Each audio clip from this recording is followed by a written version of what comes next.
होती है उसे क्लियर करेंगे। और यदि आपको समझ में ना आए तो अपने गणित के अध्यापक से बैठ के, क्योंकि ग्लोब और अक्षांश में देशांतर रेखाएं होती हैं और अक्षांश रेखाएं और देशांतर रेखाओं को समझने के लिए अंकीय ज्ञान जरूरी है। तो आप बड़े धैर्य से देखें और इन दोनों रेखाओं के बीच में आज विधिवत अध्ययन करेंगे। क्या होता है अक्षांश एवं देशांतर? देशांतर क्या होता है? अक्षांश रेखा और देशांतर रेखा। तो मैं आपको बता दूं कि पृथ्वी को एक वृत्ताकार नमूने में ढाला गया है। एक वृत्ताकार नमूने में ढाला गया है। इसके पूर्व पश्चिम में रेखा और उत्तर दक्षिण में रेखाओं का जाल है। उसी जाल से कंफ्यूज हो जाते हैं बच्चे कि कौन सी देशांतर रेखा है, कौन सी अक्षांश रेखा है, कौन सी तिथि रेखा है और कौन सी मानक समय रेखा है। किस रेखा के बीच कितनी दूरी होती है, रेखाओं की संख्या क्या है, वही चीज आपको हम बताना चाहेंगे। कि जब आपने तर्क शक्ति पढ़ी होगी तो आपने पढ़ा है कि ऊपर की तरफ उत्तर दिशा होती है और नीचे की तरफ दक्षिण दिशा होती है और पूर्व की दाहिने हाथ पे पूर्व दिशा होती है और बाएं हाथ पे पश्चिम दिशा होती है। ये आपके ही अनुसार है। अगर उत्तर पूर्व का लोकेशन हो तो उत्तर पूर्व हो जाता है, अगर पूर्व दक्षिण का लोकेशन हो तो दक्षिण पूर्व हो जाता है, अगर पश्चिम दक्षिण का लोकेशन हो तो पश्चिम दक्षिण हो जाता है। हालांकि ये दक्षिण पश्चिम, पश्चिम दक्षिण वही लोकेशन है जो दक्षिण पश्चिम है और ये उत्तर पूर्व हो जाता है। आपको हम बता दें कि इसके बीचों बीच एक रेखा खींची गई है। पृथ्वी के बीचों बीच जो रेखा खींची गई है वो अक्षांश रेखा है, जो हमारी पृथ्वी को दो बराबर भागों में बांटती है और दो बराबर भागों में बांटने के कारण इसे 0 अंश अक्षांश रेखा का, ये अक्षांश रेखा है।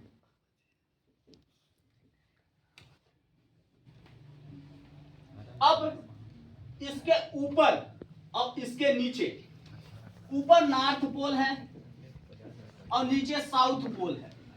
ऊपर उत्तरी ध्रुव है और नीचे दक्षिणी ध्रुव। इन ध्रुवों को मिलाने वाली भी एक रेखा है जिसे देशांतर कहते हैं। उत्तर दक्षिण आने वाली रेखा, जो उत्तर से दक्षिण आती है, ऊपर से नीचे आती है, ये रेखाएं, इस तरह की रेखाएं देशांतर कहलाती हैं। ये देशांतर रेखा भाई, ये देशांतर रेखा है। और जो इस तरीके से चलती हैं ग्लोब में, पूरब से पश्चिम चलती हैं, ये अक्षांश रेखा है। 0 डिग्री के ऊपर 90 रेखाएं हैं, इधर 90 रेखाएं हैं और इधर भी 90 रेखाएं हैं। तो कुल अक्षांश की संख्या यदि पूछे, कुल अक्षांश की संख्या यदि पूछे तो 90 प्लस 90, लेकिन इसके ऊपर 90 और इसके बीच में 90, इसके नीचे 90, तो 90 90 180, एक थी इकलौती ये 181 होती है। टोटल प्लस 1 बराबर 181 होती है।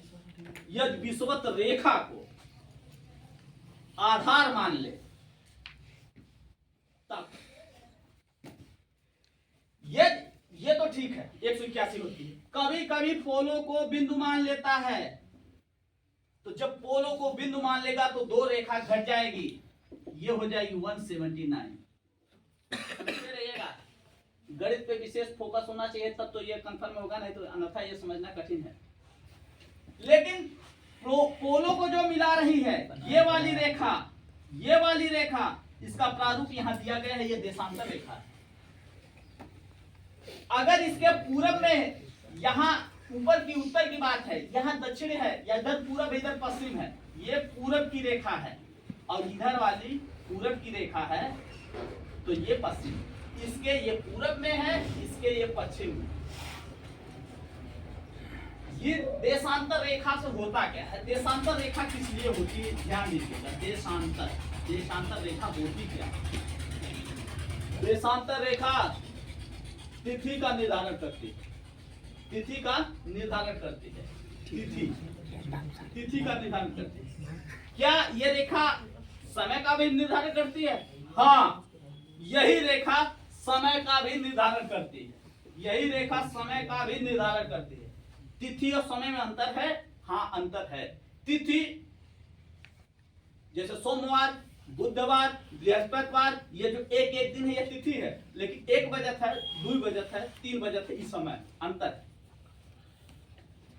तिथि रेखा जब कहते हैं तो ये जो देशांतर की संख्या आप देख रहे हैं, देशांतर की कुल संख्या, कुल देशांतर की संख्या, यहां से पीछे जाते हैं 180 मिलती है। 180 जो 180वीं देशांतर जो रेखा वो कॉमन है।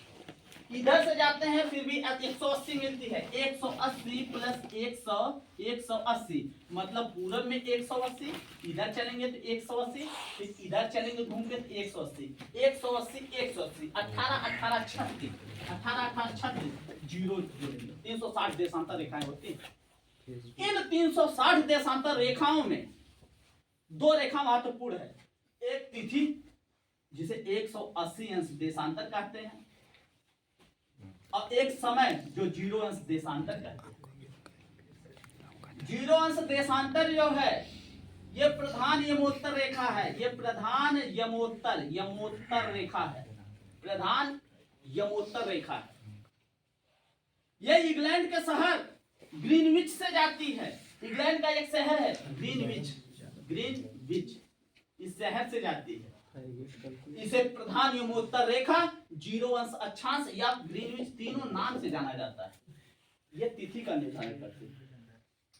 तिथि का निर्धारण मतलब ये है कि इसके पूरब में अगर 25 तारीख हो रहा है, मैं मान लेता हूं ये है कि इसके पूरब में 25 तारीख हो रहा है, तो पश्चिम में कौन सा तारीख होगा? कोई बता सकता है?